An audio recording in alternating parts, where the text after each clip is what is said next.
Sveiki, esu Lijana. Nuo 2025 metų kovo pusmetį laiko dirbau Lietuvos Respublikos vyriausybės kanceliarijoje ties industrinės doktorantūros koncepcijos Lietuvoje peržiūros projekto. Šis projektas yra didesnės iniciatyvos dalis Lietuvos vizijos 2050, kurioje Lietuva yra įsikėlusi tikslą tapti inovatyvia žiniomis grįsta ir globalius iššūkius sprendžiančią valstybę, akcentuojant verslo, mokslo ir bendradarbiavimo svarbą šiame procese. Tačiau norint įgyvendinti šį vizijos tikslą, būtina išspręsti ekosistemoje esančius iššūkius. Tai yra menką mokslo ir verslo bendradarbiavimą, kritiškai mažas verslo investicijas į MTEP, taip pat labai mažą doktorų laipsnį turinčių asmenų skaičiaus padidinimą, ypatingai verslo sektoriuje. Taip pat turime didelę problemą su doktorantūros absolventais, nes dažnu atveju jie dirba ne pagal savo kvalifikaciją. Na ir turime problemų su ribotomis galimybėmis sukurti darbo vietas aukštos kvalifikacijos darbuotojams. Viena iš būdų, kas galėtų padėti spręsti visas šias problemas, yra industrinė doktorantūra. Todėl šio projekto tikslas buvo įvertinti suinteresuotųjų šalių poreikį industriniai doktorantūrai ir pasiūlyti galimus sprendimus bendradarbiavimo stiprinimui. Pirmasis etapas buvo skirtas susipažinti su ekosistema, suprasti procese dalyvaujančias šalis, kas veikia, kas neveikia. Na ir antrasis etapas buvo skirtas rezultatų aptarimui, konsultavimui ir rekomendacijų pateikimui. Pirmajame projekto etape buvo sudalyvauta 36 interviu su verslo, mokslo ir valdžios atstovais ir gauti rezultatai parodė, kad Lietuvos doktorantūros sistema ir jos sąsaja su verslu yra komplikuota. Didžiai daliai verslo nereikia darbuotojų turinčių daktaro laipsnio. Taip pat dalis verslo yra nepasiruošę dalyvauti industrinėje doktorantūroje. Čia kalbama apie regionuose esančias įmonės ir mažas vidutinės įmonės. Taip pat yra didelė dalis doktorantų, kurie skundžiasi, kad yra per didelis darbo krūvis. Darbo krūvis atsiranda šioje vietoje, kada doktorantas įsidarbina įmonėje, norėdamas susitikrinti socialinės garantijas. Doktorantui tampa per didelis krūvis išpildyti akademinius reikalavimus, tiek verslo pavestas užduotis ir dažnu atveju arba jisai meta studijas, arba labai stipriai nukenčia studijų kokybė. Kita labai didelė problema išlieka intelektinės nuosavybės, teisių pasidalymas ir duomenų publikavimas. Dažnu atveju verslas nenori publikuoti doktorantūros metu gautų rezultatų, nes gali atskleisti jų komercinės paslaptis konkurentams. Tuo tarpu mokslo studijų institucijos yra suinteresuotos, nes jos vertinamos pagal publikacijų skaičių, yra įtrauktas į jų akreditavimo sistemą ir akademinio vertinimo sistemą būtent akademiniams vadovams. Toliau sekantis žingsnis buvo susipažinti su esamu modeliu ir suprasti, kaip jisai veikia būtent dabartinėje ekosistemoje.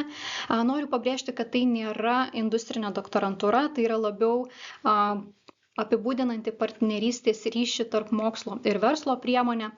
Apklausoje dalyvavo 13 akademinių vadovų, 52 įmonės, iš kurių 6 dalyvavusios LMT konkursinėje doktorantūroje su verslu. Ir paaiškėjo, kad programų žinomumas ir prieinamumas yra žemas. Apie 88% įmonių nesinaudoja priemonę, 52% turi tik paviršutiniškas žinias arba visiškai nėra girdėję apie pastarąją priemonę. Taip pat respondentai skundžiasi dėl finansavimo trūkumo, kad yra sudėtinga gauti.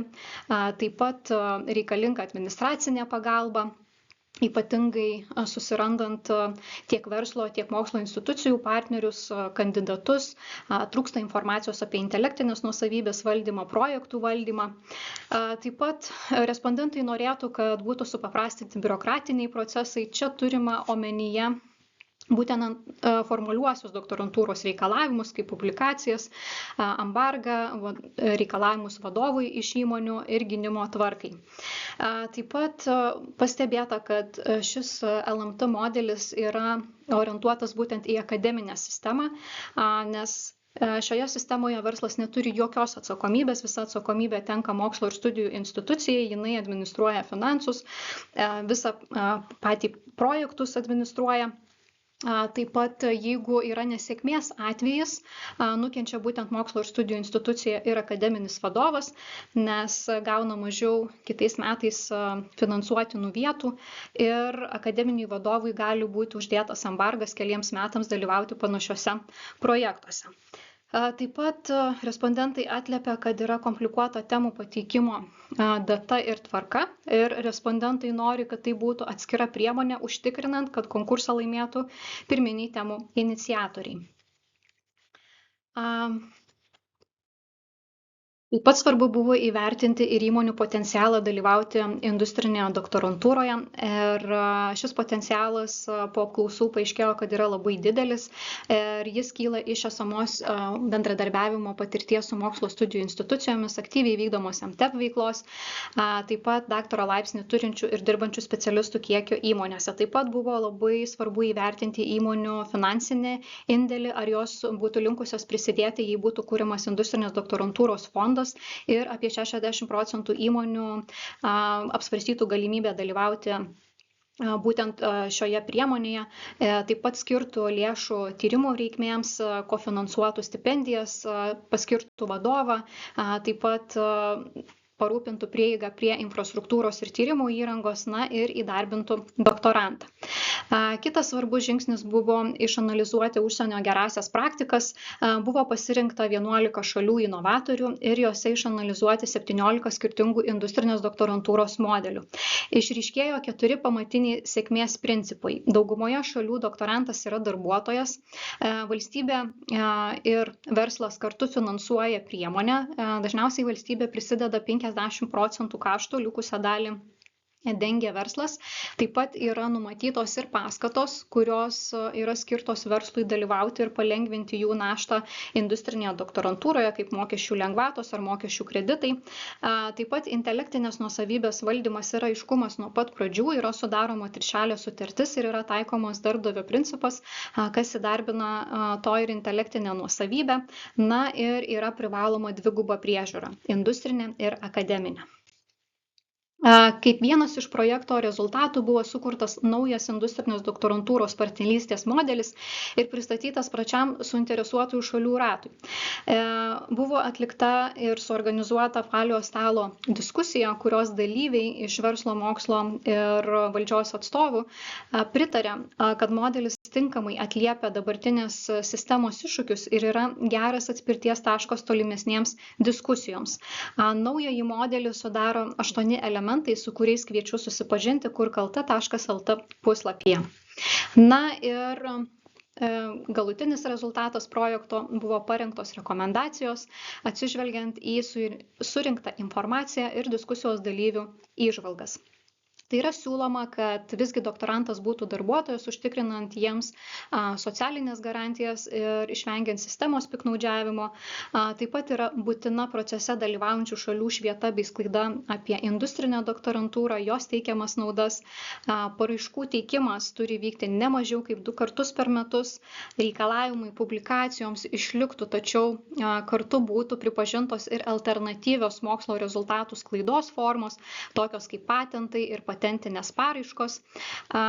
Intelektinės nuosavybės klausimas būtų sprendžiamas darbdavio principu, kas įdarbino to ir intelektinę nuosavybę.